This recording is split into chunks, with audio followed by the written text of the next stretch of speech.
शहर वाली बहुएं। बहुओं का कमरा साफ कर देना शांति। आज दोनों ही बहुएं शहर से आने वाली हैं। और सुमन जी अपनी मेड शांति को बोली, वाह, दोनों भाभी आज ही शहर से आएंगी। मेरे लिए भी तो कुछ लेकर आएंगी ना चाची। शांति खुशी से चहकते हुए बोली, हाँ हाँ, क्यों नहीं, पहले आने तो दे। सुमन जी अपने दूसरे कामों में लग गई। उनके दो बेटे जो शहर में नौकरी कर रहे थे, आज अपने परिवार के साथ आ रहे थे। थोड़ी देर में घर का आंगन बच्चों और बहू के आने से चहक उठा था। सुमन जी भाग भाग कर सब देख रेख कर रही थी। तभी बड़ी बहू हेमा बोली, क्या माँ जी, आपने तो हमारा रूम भी ठीक से साफ नहीं करवाया। अब सफ़र की इतनी थकान के बाद अब अपना कमरा साफ करूं कि आराम करें। लेकिन बहू, आज सुबह ही शांति ने तुम दोनों बहू के कमरे की सफाई की है। वह इसके बदले में तुम लोगों से गिफ्ट भी लेने वाली बोल रही थी। सुमन जी अपनी बहू को समझाते हुए बोली, ओह गिफ्ट, लोगों को सिर्फ लेना आता है, वह आपका काम देखती है, तो गिफ्ट भी आप ही देना। हमारे पास इतना पैसा नहीं है कि हम सबको गिफ्ट ही देते रहें क्या। तिलमिलाते हुए हेमा बोली। उदासी भरा मन लेकर सुमन जी अपने कमरे में आकर लेट गई। संजय जी सुमन के पति उन्हें लेटा हुआ देखकर बोले, आज तो बच्चों को देखकर तुम काफ़ी खुश होगी। तबीयत ठीक नहीं है क्या जो यहाँ लेट गई हो। नहीं, बस यूं ही थोड़ी हरारत सी हो रही है। दिल का गुबार छुपाते हुए सुमन जी बोली और कमरे से बाहर आकर किचन की तरफ जाने लगी। तभी छोटी बहू भावना की आवाज़ आई। जब पता था कि आज हम लोग आने वाले थे, तब पहले से सामान नहीं मंगवा के रखा है और ना ही लंच भी ढंग का बनाया है। अब इस समय हम क्या बनाएं, यही खाना और खिलाना पड़ेगा सबको। छोटी बहू की बातें सुनकर सुमन जी बोली, बहू, मुझे जो समझ आया बना दिया।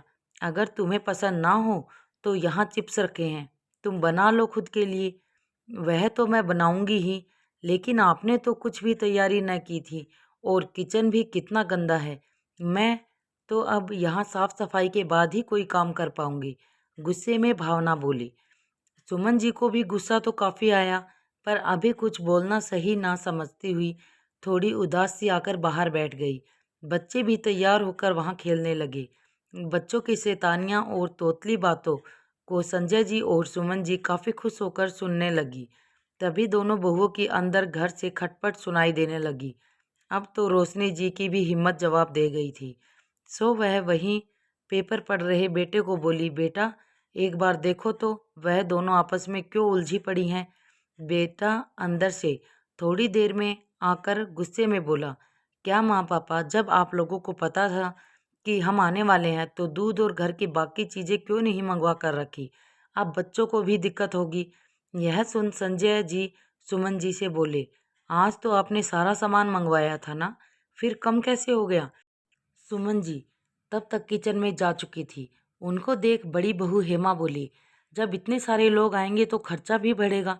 भावना ने सारे दूध की चाय बना ली और थोड़ा ही दूध बचा है, मैं बच्चों को क्या दूँ।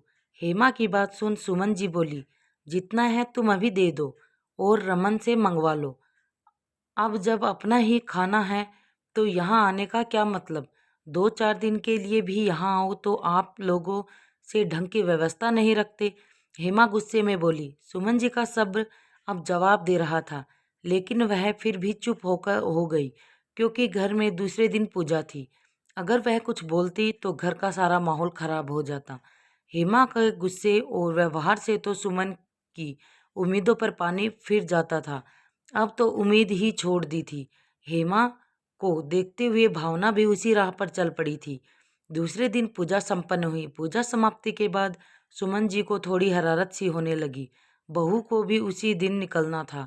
उनकी तबीयत को देखकर उनके बेटे संजय जी से बोले, पापा कुछ दिनों के लिए हेमा और भावना भी यहीं रह जाएंगी, मम्मी की भी थोड़ी केयर हो जाएगी। संजय जी कुछ बोलते उससे पहले ही सुमन जी बोली, नहीं बेटा, तुम लोग अपने परिवार के साथ जहाँ हो वहीं खुश रहो। हम तुम्हारी पत्नियों का खर्च नहीं उठा पाएंगे। तुम्हारी पत्नी अगर इस घर को अपना समझती तो शायद मुझे कोई दिक्कत नहीं होती, पर वह इसे सास का घर समझ रही हैं। उन्हें अपनी इस घर के प्रति जिम्मेदारियों का भले ही ज्ञान नहीं है, लेकिन मेरे कर्तव्य का ज्ञान देने मुझे पीछे नहीं रहती। बच्चों के आने से घर में खुशियों का आगमन होता है, लेकिन यह तो सिर्फ झगड़ा ही करना जानती हैं। होती होंगी बहू घर की लक्ष्मी, लेकिन मेरी बहू मुझे बहू ही नहीं लगती। शायद मैं कभी उनकी नज़रों में कभी परफेक्ट सास नहीं बन पाऊंगी, और शायद अब तुम लोगों के परफेक्ट माता पिता भी हम नहीं बन पाएंगे। माँ की बातें सुन दोनों बहुए बेटे लज्जित होकर घर वापसी की तैयारी करने लगे। सुमन जी भी अपने कमरे में आकर लेट गई। तो दोस्तों, कैसी लगी ये वीडियो? अगर वीडियो अच्छी लगी हो तो लाइक करें, कमेंट करें, शेयर करें, और जिन्होंने अभी तक चैनल को सब्सक्राइब नहीं किया वो जल्दी से जाके चैनल को सब्सक्राइब कर दें।